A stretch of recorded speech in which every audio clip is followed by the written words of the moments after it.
हे भगवान जी, ये मानसून का महीना तो बड़ी आफत मचाता है। इतनी तेज आंधी तूफान में आज भी नहीं जल रही है। बस रोटी बनने तक बारिश न हो। नदियापुर गांव के आसमान में काले काले बादल छाए हुए थे।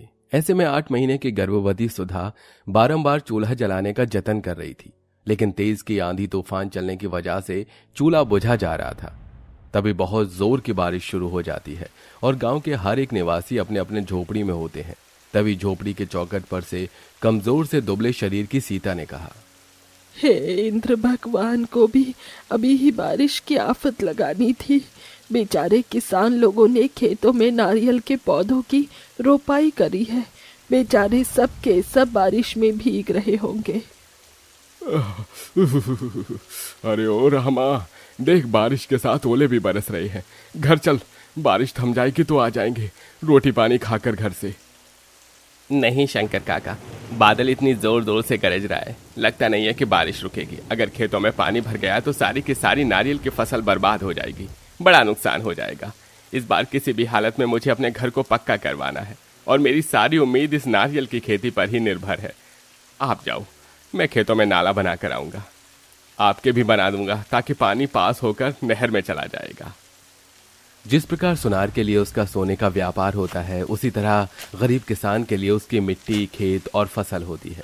रामा बारिश में भीगता कांपता हुआ अपने खेत में नाला बनाता है।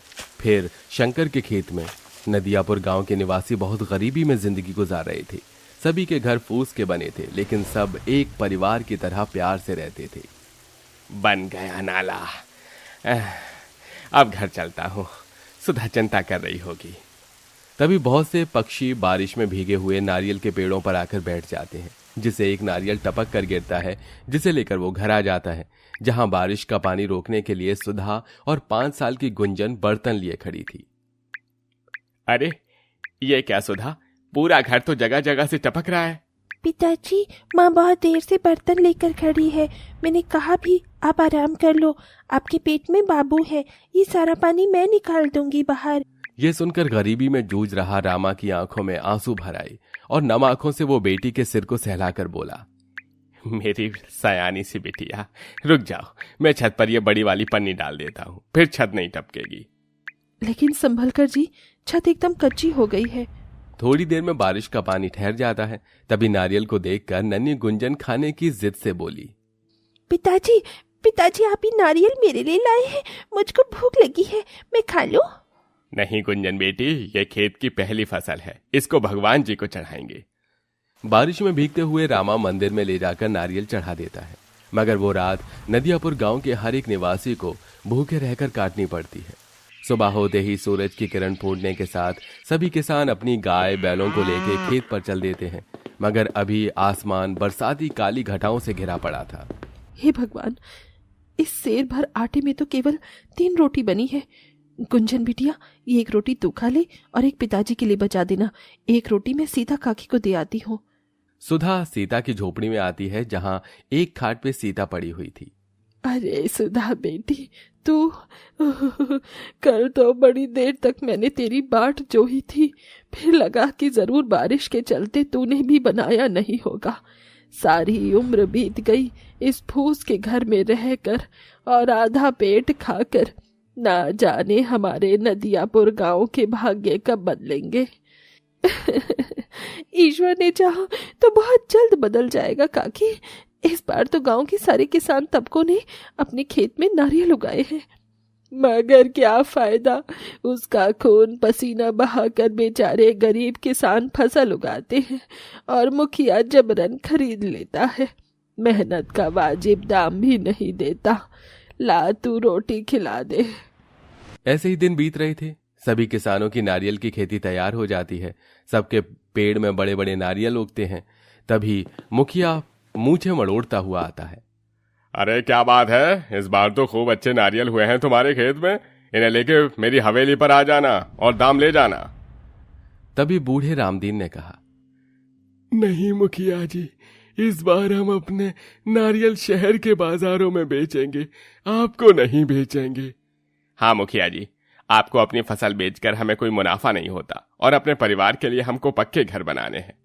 ये सुनकर मुखिया खेत में से खिसियाकर चला जाता है। अरे ओ शांभा, जी मालिक। आज बांध कर सारा पानी इनके खेतों में छोड़ देना। मैंने इनके नारियल के खेतों का नाश नहीं मारा तो मूछें मुड़वा लूंगा। सभी किसान अपने अपने फसल की पहली उपज का नारियल भगवान को चढ़ाते हैं। उसी रात मुखिया का आदमी पूरे बांध का पानी बहा देता है और ऐसे में बारिश का कहर भी पूरे गांव पर टूट पड़ता है। उस दिन शंकर और पार्वती की बेटी रज्जो का लगन भी था और आंधी तूफान कई घरों को तबाह कर देता है। हे राम, ये इंद्रदेव कैसा उत्पात मचा रहे हैं हमारे गांव पर। रज्जो निकल बेटी, पूरा गांव बाढ़ के चपेटे में आ गया है। बाबा जल्दी करो। अरे तेरा जोड़ा तो ले लेने दे बेटी। सब कुछ बाढ़ में डूबने लगता है। अजी बहुत पीड़ा हो रही है। अरे हिम्मत कर सुधा, बस किसी तरह हमें मंदिर तक पहुंचना है। गुंजन बेटी, तू कंधे पर आ जा। पूरा गांव मंदिर में इकट्ठा हो जाता है। सब कुछ तबाह हो चुका था। माल जाल भी बारिश में बह रहे थे। कई दिन बगैर खाए पिए बीत जाता है लेकिन बारिश बंद नहीं होती। हे भगवान, हे इंद्र भगवान, दया करो। अरे कुछ नहीं बचा, घर बार से लेकर खेत खलियान सब नष्ट हो गया। धीरज रखिए काका, सब ठीक कर देंगे भगवान। ये सुनकर गरीबी से हारा हुआ बूढ़ा रामदीन बिलखते हुए बोला, अरे भगवान होता तो ये तबाही आती क्या रामा। हम गरीबों के लिए कोई चमत्कार नहीं होने वाला। हमें तो अपनी हड्डियां गराकर ही कमाना खाना है। अरे कभी ये मुखिया हमारा हक नोच नोच कर खाते हैं तो कभी भगवान हम किसानों को बारिश की मार मारता है। कई दिनों तक बारिश के कहर में भूखे रहने की वजह से सबके चेहरे एकदम मुरझा से गए थे। तभी भूख से तड़पते हुए गुंजन ने कहा, पिताजी, मुझे बहुत जोरों की भूख लगी है, खाना चाहिए। पेट में दर्द हो रहा है, 3 दिन से कुछ नहीं खाया। डबडबाई आंखों से रामा ने कहा, बेटिया सबर कर, क्योंकि अभी अन्न का एक दाना भी नहीं बचा हमारे पास। पूरा गांव तबाह हो चुका है। धीरे धीरे करके सबकी आशा टूट रही थी। कई दिन इसी तरह बीत जाते हैं मानो भगवान नदियापुर गांव के निवासी की परीक्षा ले रहे थे। सब हाथ जोड़े आंसू बहा बहा कर बारिश के थमने की विनती कर रहे थे।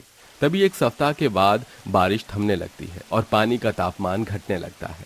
लेकिन पूरा का पूरा गांव तहस नहस हो चुका था। सब हिम्मत हार जाते हैं। अरे सब मिट्टी हो गया रामा, देख हमारे घर ढह गए। एक एक सामान जोड़ा था वो भी नहीं बचा।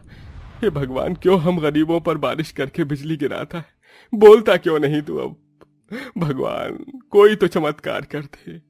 सब रामा को खूब कोसते हैं क्योंकि इतने के बाद भी वो अपने विश्वास को नहीं छोड़ता। तभी 2 पक्षी को एक नारियल के अंदर बैठा हुआ देखता है जिससे उसे घर बनाने का ख्याल सूझता है। काका वो देखिए, वो आकाश के पक्षी न तो हमारी तरह बोलते हैं और न दिखते हैं, फिर भी ईश्वर ने उन्हें सुरक्षित रखा है और उनका पेट भर रहा है। जब ये नारियल के अंदर अपना बसेरा बना सकते हैं तो क्या हम लोग इन नारियल से अपना गांव नहीं बना सकते? ईश्वर ने हमें रास्ता दिखाया है। लेकिन भला नारियल का घर कैसे बना सकते हैं? वो तो टिकेगा ही नहीं। काश की कोई जादुई नारियल की नगरी बन जाती जहां हम गरीब गांव वाले चैन सुकून से रह पाते। दुख के मन से जैसे ही गांव के निवासी ने यह कहा, तभी सभी नारियल के पेड़ जैसे सूरज की सुनहरी किरणों जैसे चमक उठे और देखते ही देखते एक तेजोमय रोशनी प्रकाशमान होने के साथ साथ सब कुछ जादुई नारियल का गांव में बदल गया। जहां बड़े बड़े नारियल के घर, पेड़, सड़कें, मोटर गाड़ी सब था। जादुई नारियल का गांव एक अनोखा गांव था। हे विधाता, ये क्या चमत्कार है। यहाँ तो नारियल का घर है, कहीं मुझ बुढ़िया की आंखें तो नहीं चौंधी आ गई। तभी एक भविष्यवाणी हुई, आज से ये जादुई नारियल का गांव तुम सबका है।